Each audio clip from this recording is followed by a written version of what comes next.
So why do we study Latin? I would like to offer 4 reasons. The first is simply that it's fun and educational to study the story of other cultures. And not just the Roman one, but definitely the Roman one. As I've said previously, we feel constrained by the room we're in right now. And we love things that could take us to other times, other places, the smell and look of other things. Studying another language can take us to places with just a little bit of imagination. Stories also help us think because, inevitably we compare these stories to stories of our own lives, our own times. Even if the ancient Roman stories aren't historically true, because they've lasted for so long, they always have something to teach us about how to live our own lives and how to make our own decisions. Here are some examples of these stories and questions. What does it mean to love? Once the Emperor Claudius had ordered a certain Caecina Paetus to commit suicide, and his wife Arria, Paetus' wife Arria, stabbed herself and then gave the dagger to her husband, and she said, "Oh, Paetus, it doesn't hurt." Now that's love. What's the best way to live as a society?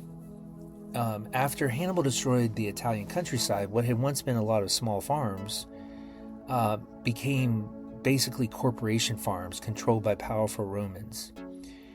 And Roman small farmers, who were also the backbone of the military, were walking around the countryside basically feeling soulless. Plutarch has Tiberius Gracchus say about them, "The wild beasts that roam over Italy have every one of them a cave or lair to lurk in, but the men who fight and die for Italy enjoy the common air and light, indeed, but nothing else. Houseless and homeless they wander about with their wives and children."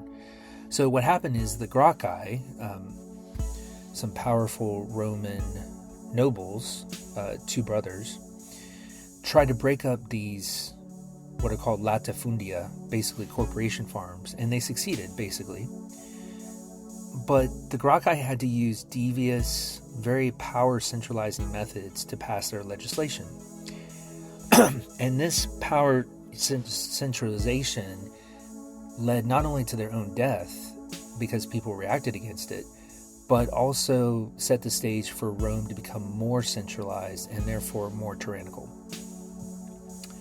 So the question is stopping injustice worth the risk of tyranny, or should we stop injustice regardless of the cost?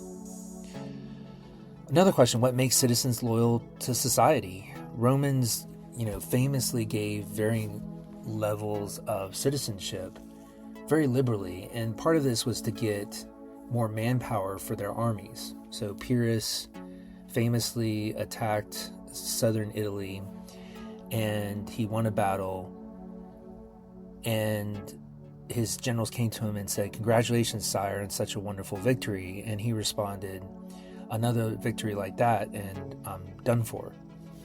Because he had kept on expecting the Romans to come and sue for peace because they had lost, quote unquote, these battles.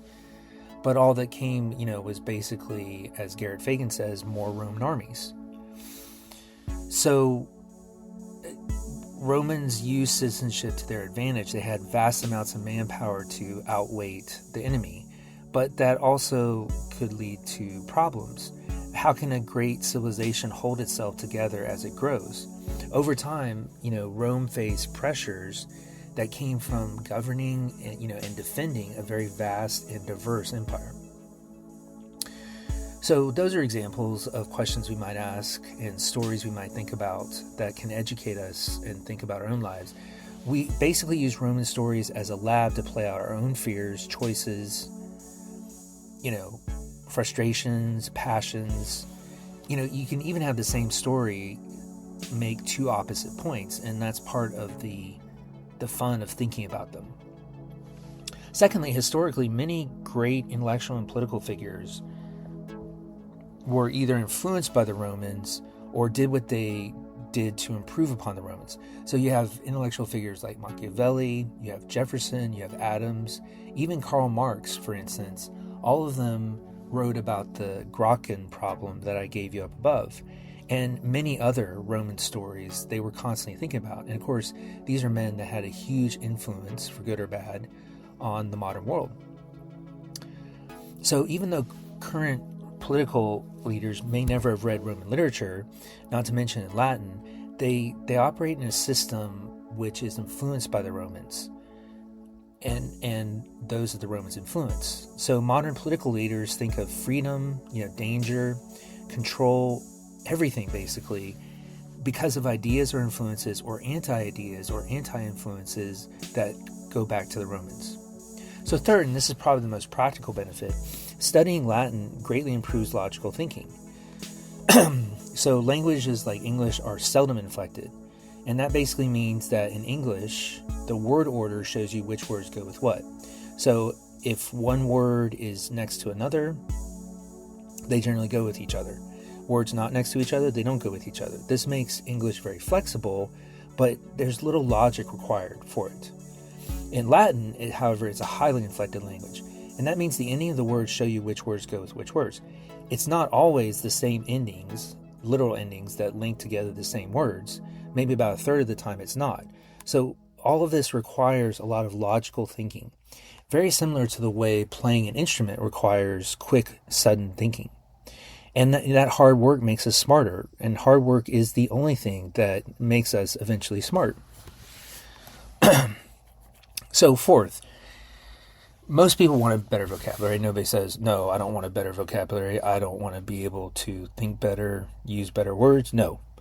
So roughly 60% of English vocabulary comes from, in some form, whether it's from Latin originally or from the Romance languages via Latin. They come from Latin, right? And perhaps 20% more English words come to you if you're able to sort of meander your way into ancient Greek. So studying Latin improves vocabulary, and that makes you a better writer and thinker.